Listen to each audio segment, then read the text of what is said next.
Past perfect tense. इसमें सबसे पहले पहचान।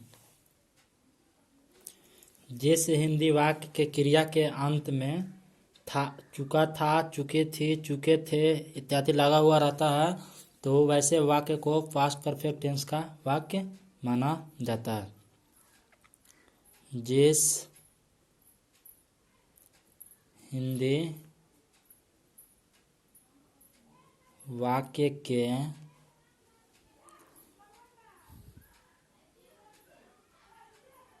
क्रिया के अंत में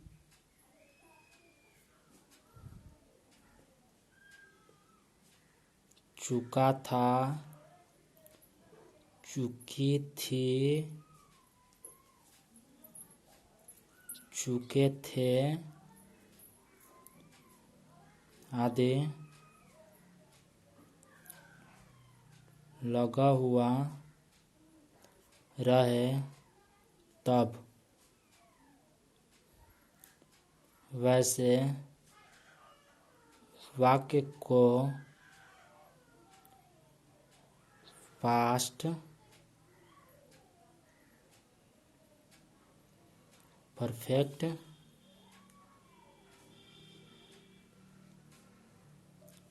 टेंस का वाक्य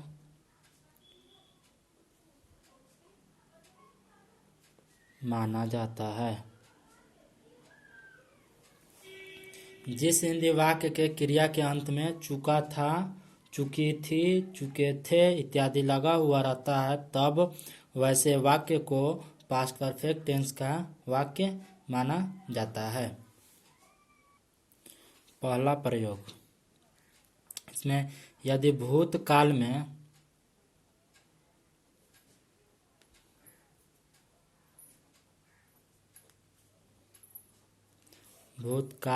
दो कार्य हुए हो और दो कार्य हुए हो और एक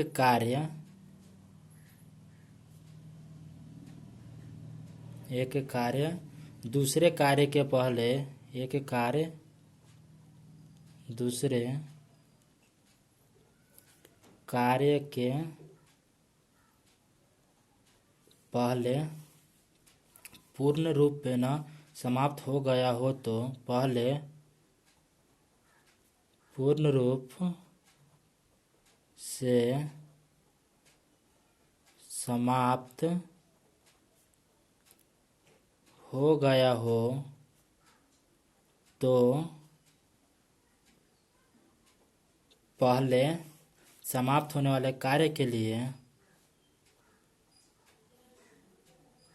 समाप्त होने वाले कार्य के लिए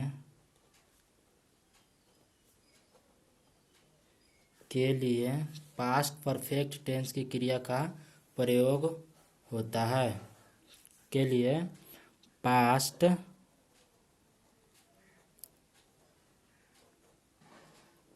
परफेक्ट टेंस की क्रिया का प्रयोग होता है। टेंस की क्रिया का प्रयोग होता है तथा बाद में समाप्त होने वाले कार्य के लिए बाद में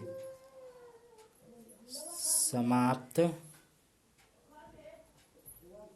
होने वाले कार्य के लिए सिंपल पास्ट टेंस की क्रिया का प्रयोग किया जाता है। सिंपल पास्ट टेंस की क्रिया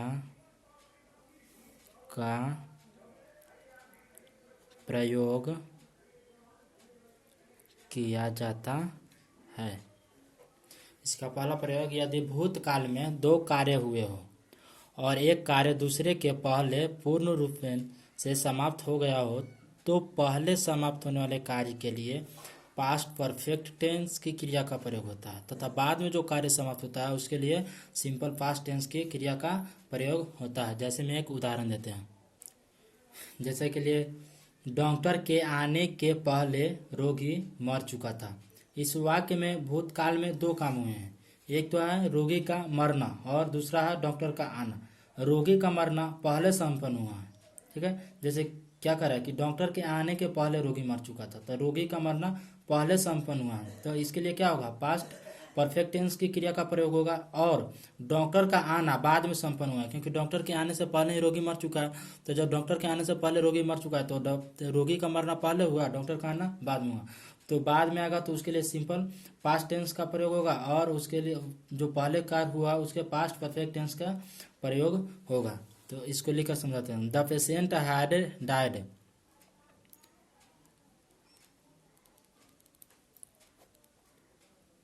The patient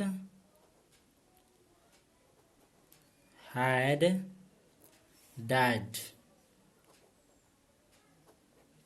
before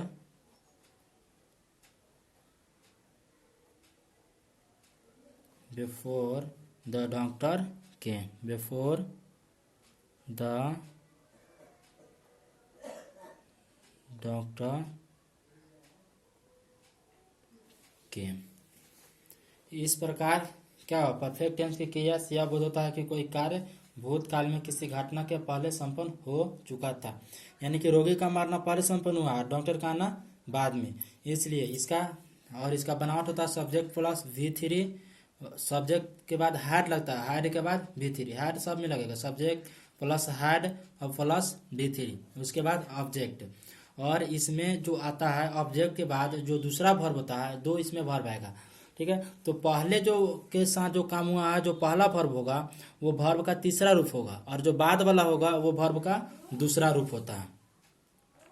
कभी कभी ऐसा होता है कि पास्ट परफेक्ट टेंस का प्रयोग ऐसे वाक्यों में देखा जाता है जिसके दो भाग होते हैं, ठीक है। लेकिन कभी कभी ऐसे वाक्य को दो भाग नहीं होते हैं, परंतु प्रसंग से जो स्पष्ट होता है कि अभीष्ट कार्य दूसरे कार्य के पहले ही हो चुका है, ठीक है। तो ऐसे कार्यों को क्या होता है, ऐसे कार्य के जैसे कि एक उदाहरण दे रहे हैं। उदाहरण के तौर पर एक तो कि आई had already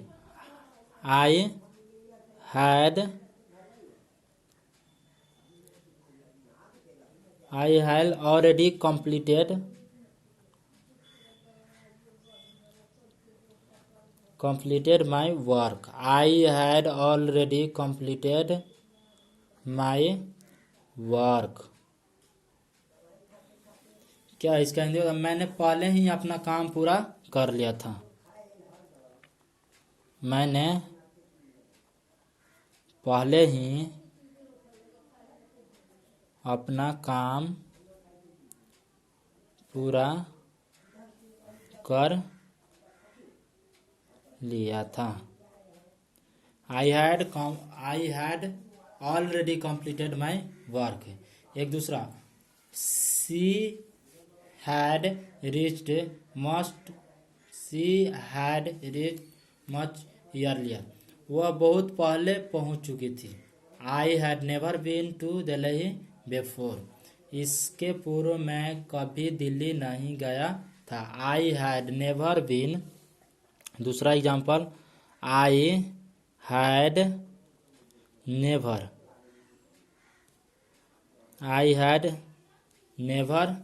been to Delhi. Never been to Delhi. I had never been to Delhi before. इसके पूर्व मैं कभी दिल्ली नहीं गया था। इसके पूर्व मैं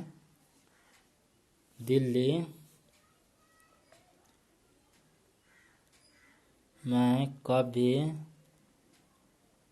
दिल्ली नहीं गया था। इसके पूर्व मैं कभी दिल्ली नहीं गया था।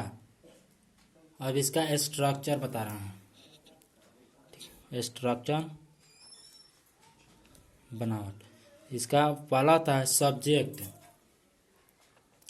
सब्जेक्ट और सब्जेक्ट के बाद सब में हैड होता है। सब्जेक्ट के बाद हैड और हैड के बाद V3 होता है और उसके बाद अदर वर्ड।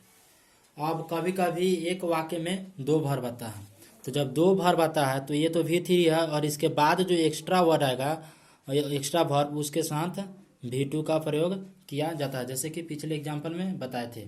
और एक अगला एग्जाम्पल बता रहे हैं, जैसे कि पुलिस के आने के पहले चोर भाग चुका था, तो इसका क्या हो जाएगा, द पुलिस क्या था, पुलिस के आने के पहले चोर भाग चुका था।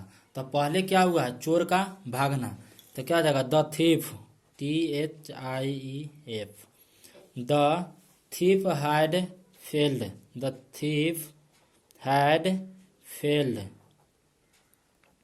The thief had failed away, the thief had failed away before the police came. Away before the police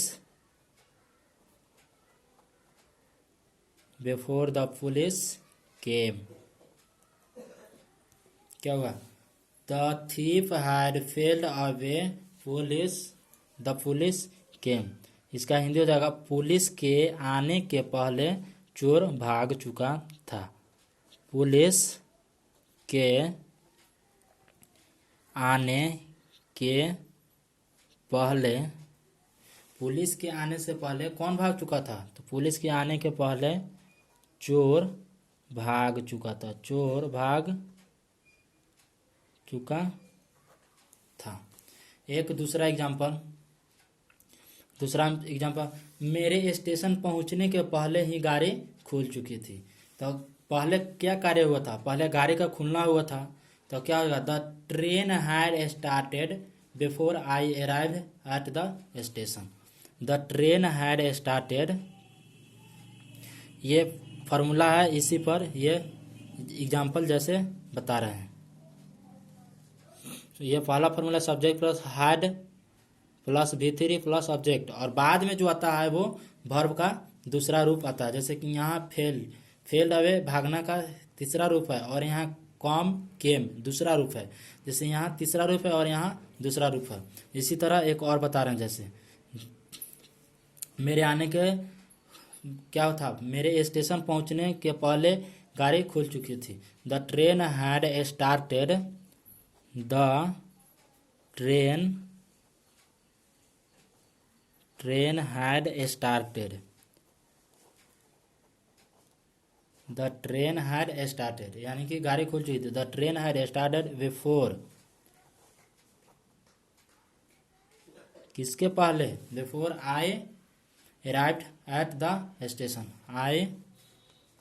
before I arrived at the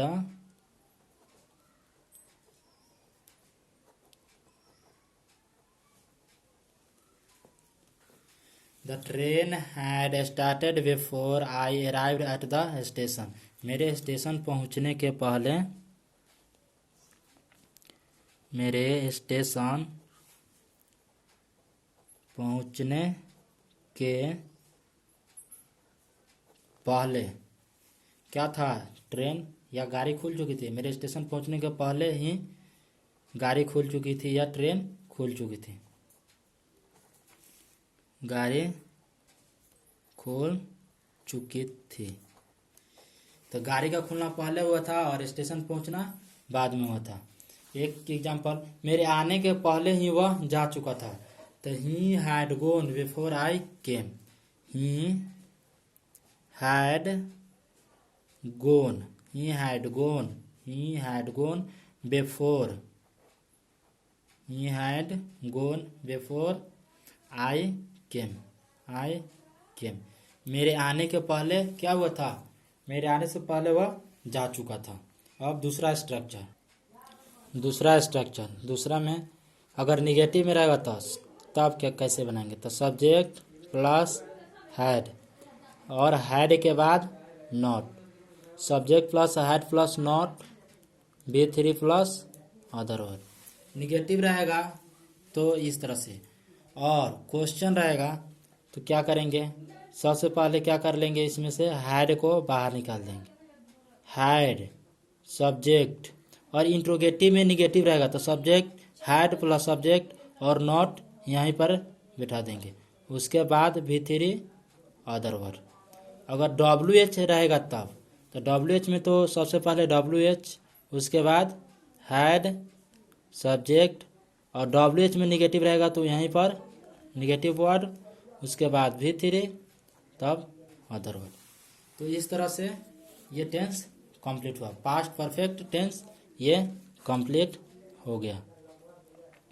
next बताएंगे पास्ट परफेक्ट कंटिन्यूअस टेंस अगले वीडियो में।